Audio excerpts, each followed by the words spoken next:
I finished my sweater, and I pretty much haven't taken it off since I finished it on Sunday. I've been wearing it since Monday. Let's just say that, since it was washed and blocked and dried, and this is everything a sweater should be. So, welcome everybody. I'm going to talk more about this, but I just had to do a little model there. So, yes, we are on episode 185 of Fibertown. It's St. Patrick's Day, the 17th of 2017, March 17th. And I have things to talk about. I've got some businessy bits. I have the FO. I have whips, spinning, sewing, and acquisitions, and then a few little recommendations. So let's get started. First of all, Handspun Winter is coming to a close. Only a few more days. So go over and put in works in progress. It doesn't have to be finished. Anything you've made out of your handspun. Yeah, and I will close that probably on the 22nd. So I look forward to drawing a winner from there, and the winner will win something from my Etsy shop anything under $50. Let's just say that. All right, so I have a giveaway today for Queen City Yarns, and quite a few of you entered and were interested in winning one of these. This is Pixie Dust on the merino nylon base. And thank you for checking out their store. There are a lot of things that appealed to a lot of people. The winner was number 35, random picked number 35, who is MMA. Ma? Contact me when you hear this, and I'll get one of these sent out to you. Congratulations! So let's move along to the FO. This is the luggage sweater. I'm going to do my last recap. I know I've given lots of details over the weeks about this sweater, and I actually took exactly 4 months to knit it. And this is the luggage sweater by Marie Wallen. This is what it's supposed to look like if you use the yarns recommended in the pattern. I love mine. I love it so much. I've literally worn it every day. My family's starting to look askance at me, but it smells fine, and I love it, love it, love it. And you can tell that like the top, some of it was not the best colorwork ever, and I really adjusted my colorwork skills and techniques as I went along, and I'm very happy with it. And I think, I worked it top down. I think by right around here, I sort of hit my stride with colorwork. So the beige went very fast.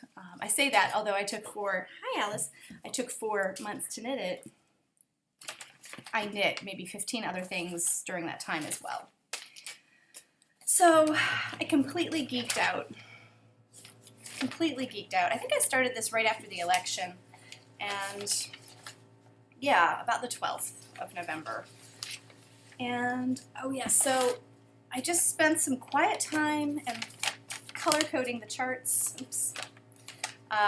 The charts really, I'm not giving anything away by showing the charts because it's the same representation as the sweater. You could look at the sweater and know what the charts are.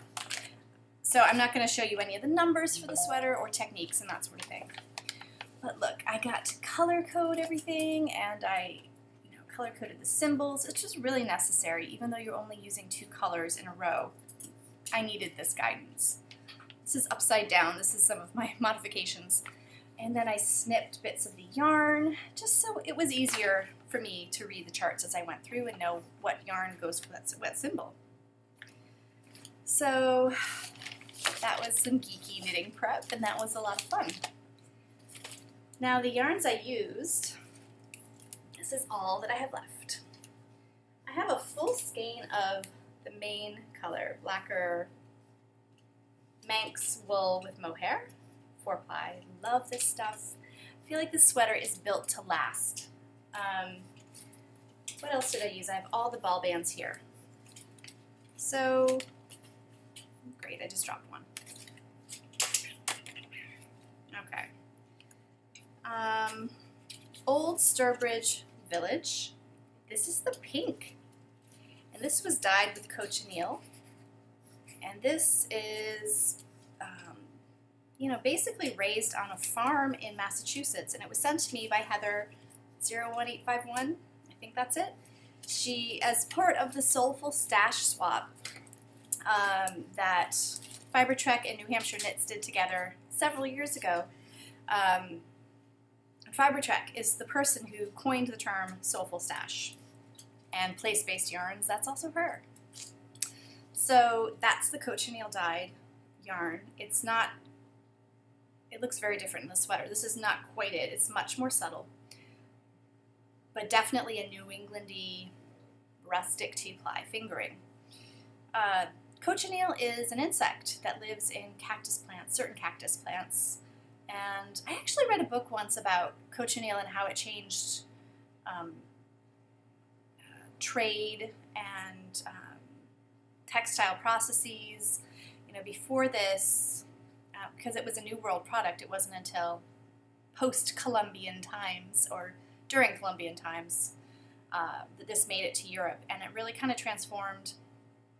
It was very coveted. I think cardinals in Rome, they started to use cochineal to get a different red.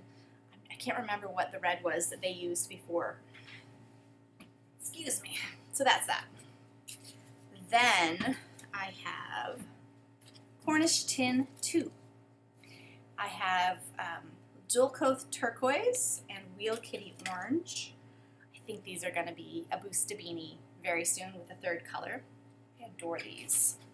That's a fascinating yarn in itself. Then I have two Harrisville Designs New England Shetland. Periwinkle. And I don't recall what this is, but hang on, I have the ball band. Tundra. Great for color work. Then I have Jameson Spindrift, Shetland Spindrift. That was this one. Just this much left. And this is, oh wait, no, that's not the right color. This maybe coffee. This is the coffee color. These are 25 gram little hanks. I just need more of those. That's the dark brown that you see. It's this one right here. And then this last one, I don't know, here it is. This was a mistake to go in this sweater. The yarn itself is amazing, but it wasn't the right yarn for the sweater. It didn't have the right amount of contrast. You see it right here, as well as in the Norwegian Star, and the sleeves too. This is Foster Farm yarn, Romney Wensleydale. These are long wools. What is it? What was I thinking? I was thinking it's a two-ply fingering, but it pops up. It doesn't lie flat like you want in a color work. But I have tons left, and look at the color. And I think the color actually looked quite good in this. You know, I have this green and then I have this green, but it wasn't the right choice. That said, I'm not ripping this out because it's just fine as it is. And probably after today I'll have to stop wearing it. It's getting warmer and I have other things to wear that I've made recently. So I will talk more about those later on today. So say goodbye to the luggage for now. I highly, highly, highly recommend this. The construction was not as written in the pattern. I went top down instead of bottom up because I'm impatient and I want to do the fun stuff first. And that was fine. You know, I made certain modifications. I also did it because I didn't have gauge for the pattern and I wanted to check that things were fitting as I went. I love the fit. So I'm very, very pleased. The one thing that I did not enjoy was knitting the sleeves while they were attached to the body. That's not very fun. That said, once I got the sleeve I wanted, and this is my own sleeve, I had to redo the first one because I think this was the first one. No, this was the first one. Because it poofed out too much where it transitioned from the color work to the stockinette. But the second sleeve I knit in less than a day. It went very fast because really you're pretty much to your elbow before you start using the plain color. Yes, it's getting a little warm for this. but I was thrilled to have it for our snow day. We had 2 inches of snow. We didn't know how much we were going to get. We could have gotten a foot, but it ended up being very light snowfall with a crust of ice on top. So we had lots of snow days and delays this week, so I did get to wear this. Yay! All right, so right into more color work. I cast on the Boosta Beanie by Gudrun Johnston, not Johnson. She is the patron for Shetland Wool Week this year, and in my dreams, I'm going this year. I'm not, but in my dreams I am. Someday, maybe. And I love this hat pattern. Look at this. It just has 2 charts. It's a free pattern until probably next year. This time they announced the new patron at Edinburgh Yarn Festival.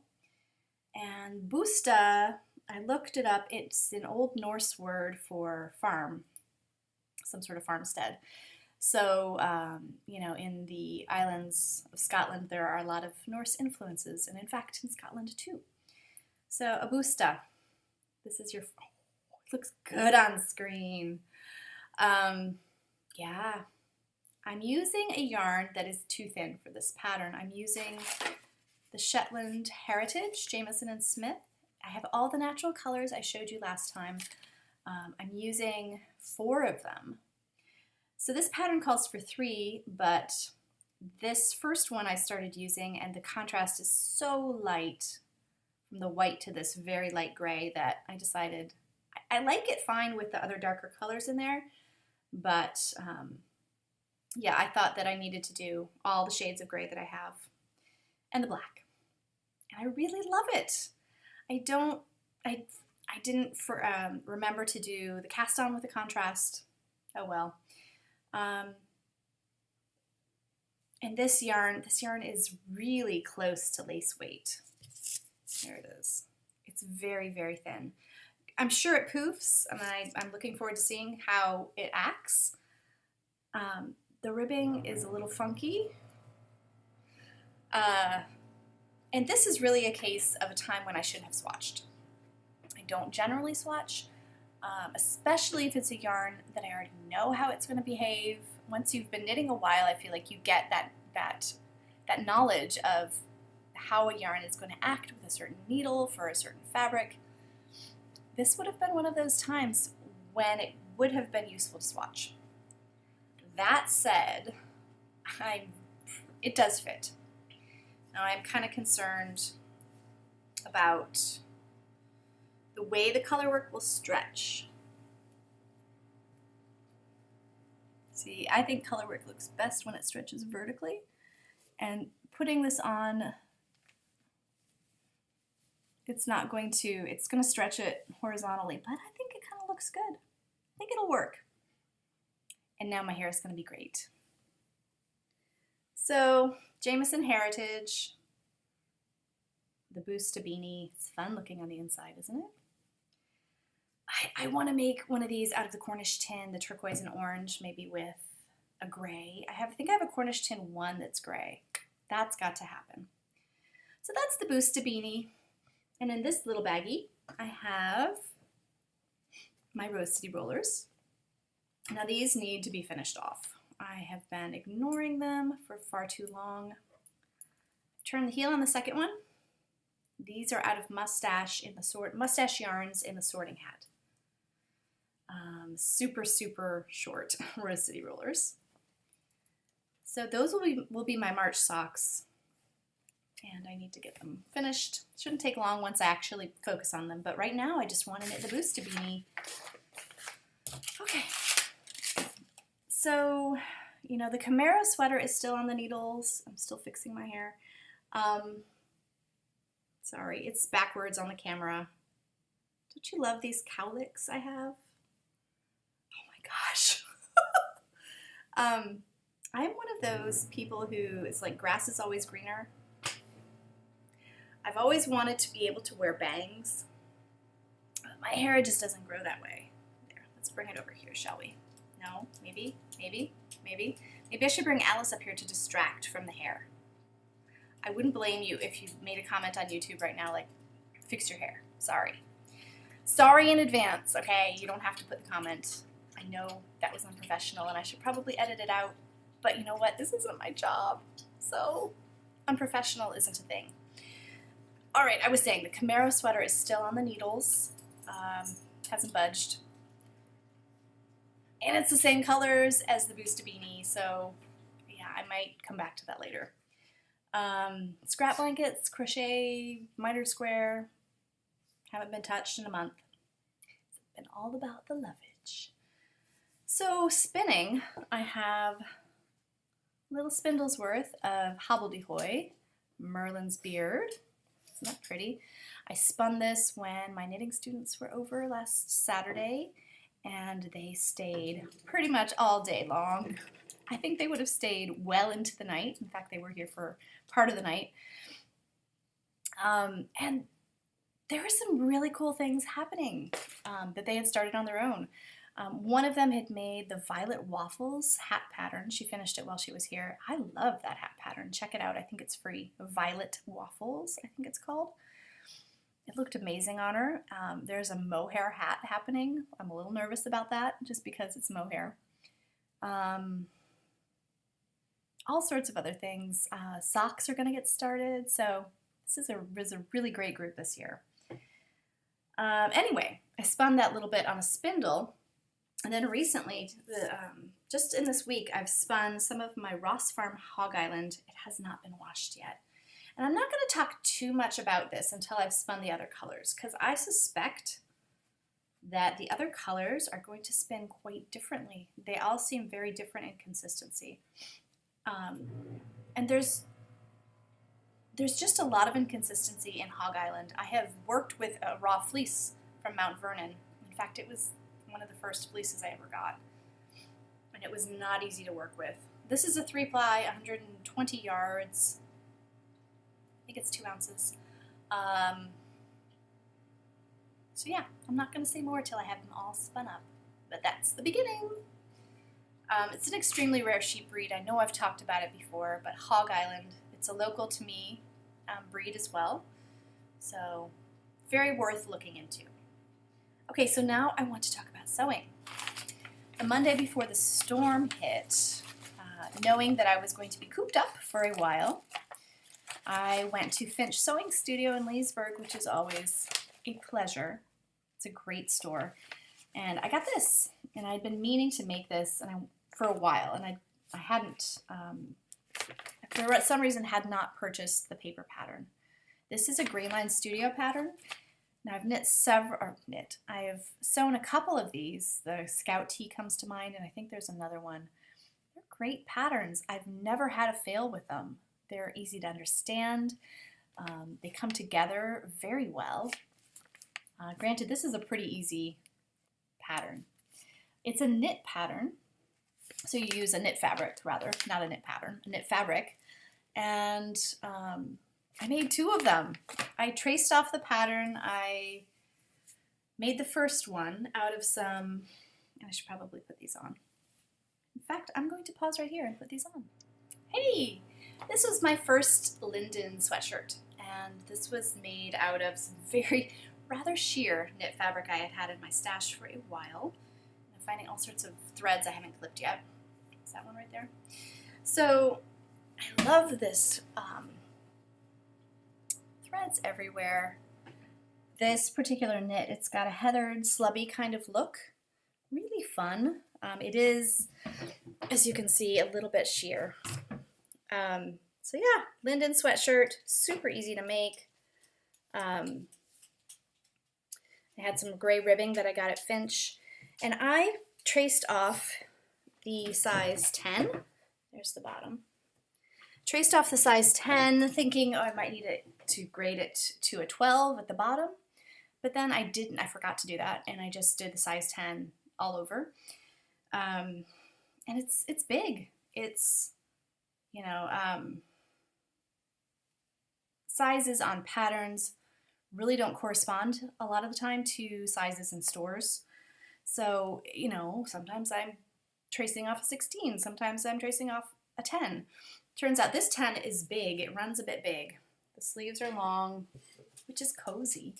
And it's just the proportions under the arms are big, and I have tons of threads still that need clipping, but it's super cozy and nice, and it was very easy to make. So yeah, let me show you my second one. Hey everybody, I'm back. Decided to keep the glasses on the head to sort of tame the hair from taking clothes on and off. Look at this one. This is my second Linden tee. I made this today. Literally like half hour to sew, maybe, if that. This one I used the same pattern pieces, but I took out a wee bit along the seam allowance. It fits great. So this is probably about a size 8, according to the pattern. Sleeves are still a bit long. I love it. Used a navy ribbing along the neck, and I haven't quite finished off the neck edge here because I put the neckband on backwards. There is a seam right in the middle because I mistook the front for the back. We'll see if I take it apart or not. But I haven't done the stitching, the top stitching, just in case I decide to.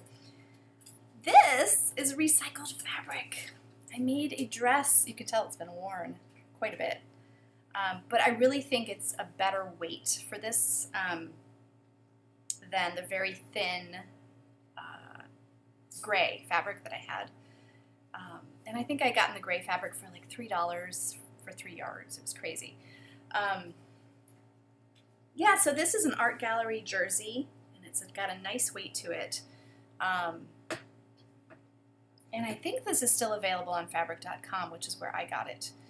And I had made an Alabama Channon style maxi dress last summer, and it just wasn't what I wanted to wear anymore. It wasn't fitting me well. So I cut into it, and I was kind of forced to go with this size because there were felled seams and there were lots of panels, and I wasn't able to quite get the cuts of fabric that I needed for the size 10 anyway. So it was a bit of an experiment, and I love the way it worked out. And Alice, you want to come, or are you gonna? No, you're gonna play games with me. So that's what I've been sewing, and I could make a lot of these. And my 14-year-old daughter was like, I could wear something like that. So I'm gonna have to be on the lookout for fabric, maybe something gothy for her. We'll see. What about you? Would you wear this? I got her. Oh, she does hear me talking and wants to come say hi. Hiya, doings. This is Alice. If you are new, welcome, and let me introduce you. This is Alice, good dog. So, what else have I been sewing, Alice? I've been sewing bags. I'll put you down, okay? Sorry. They're not completed, and I have a lot more, but I have these. Aren't these great? I love the fabric. It's like a home deck weight, nice heft to them. And they've got muslin interfacing. They don't have interfacing. They don't need interfacing. They will have a handle, and I have these 2 sizes plus a big one. I have probably 2 big ones. So I will show you those when they're all ready to go and be in the Etsy shop, and perhaps you'd be interested. Other than that, for sewing, I'm very interested in making some things from this book. Patterns come in here in this little pouch. Specifically, I think this skirt might be fun to wear this summer, possibly out of my purple linen that I showed last week. And then there are a couple tanks in here that I really like. This one. And these are patterns made for like natural fabrics, linens and wools, that sort of thing. This one might be a lot of fun. Probably not the easiest for me to wear or the most practical. But don't you just see me in a cafe somewhere wearing this on a warm day? Anyway, all about the lifestyle. And then these pants, love those pants. And they come, of course, in shorts as well. And I'm kind of tempted to try pants. Yeah. The innards, you do have to make a fly, and the pockets shouldn't be a problem, but a little intimidating, but I'm working up to them. Let's say that. So, acquisitions, that's it for today after I show you a few other things I got. Oh, and I'm missing one, aren't I? Oh, man. So, are you in here? It's another little fabric. Oh, I know where it is. I'll go get it. Okay, I have my fabric. So I have 1/3 of a yard of this Liberty lawn, which I think will make an amazing yoke for a ruby top, and that's all you need. So if you want a little bit of luxury fabric, I was following Sarah Pomegranate's advice to use it maybe just as the front of a top, and I was going to do that with a willow tank, but still it would be $20 of Liberty for the front of a tank. So I went with 1/3 of a yard for just the yoke. Now I also got this very cool canvas-ish, and it just says maker. I have enough for a bag or two out of this, which will be fun. And then, you guys, yeah, Frenchies and Bostons, and it has a little bit of French on here. Comment vas-tu? Ça va? Very fun. And this is really a lovely, got a lovely handle. These are all by Coca, by the way. Trèfle. And then for the outside, we have these very fierce looking Bostons, which is not a really common look for a Boston. They usually don't look fierce. They usually look ridiculous. This one's by Andover. This one's by Coca. And this one is, I think, also Coca. Let's see. Oh, wait. Andover. I stand corrected.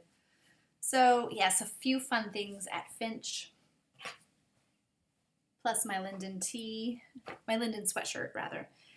And there you go. So, very quickly, wanted to give you guys some recommendations for podcasts.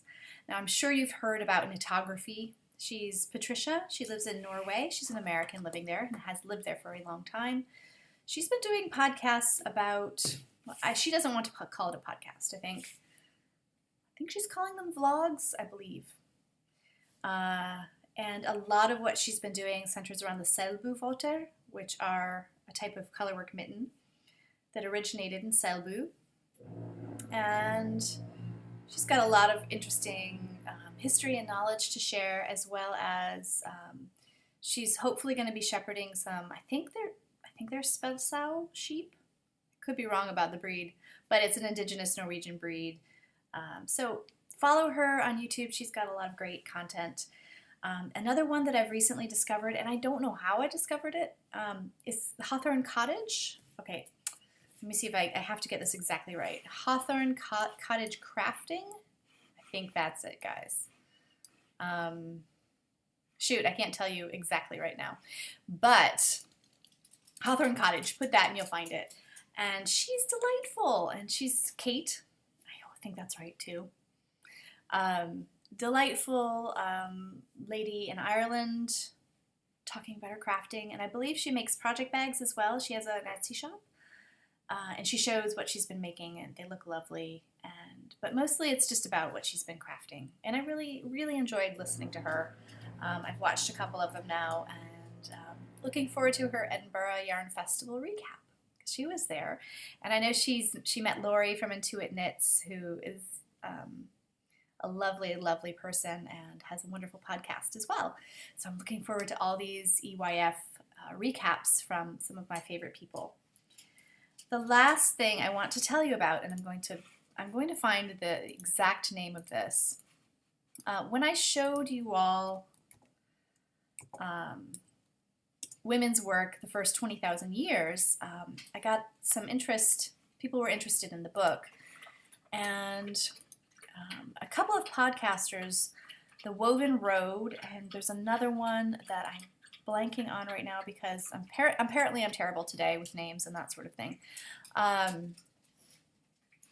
They have started a Facebook group, and I'm going to tell you what it's called. That's not where I find it. Facebook and I can't be shot of it completely. I'd like to be, but then there are things like this group on there. This is Textile History Reading Group. It's a closed group, but you can request to join. Meadow of the Woven Road is one of the podcasters doing it, and they're reading this book. It's their first book. It's sort of a book club for textile history. So I think they're in chapter 2 right now. It's not too late to get in on it, and you guys people are discussing the chapters that they're focused on, and let me just tell you, that string skirt chapter is excellent. That was a new thing for me, but very, very fun. And all the Venus figures and Paleolithic pottery with fabric impressions on it. Very, very fun stuff to read about. So yeah, Textile History Reading Group on Facebook. Check it out. So that's it for today. I hope you have a fantastic weekend and your crafting all goes well. Till next time, take care.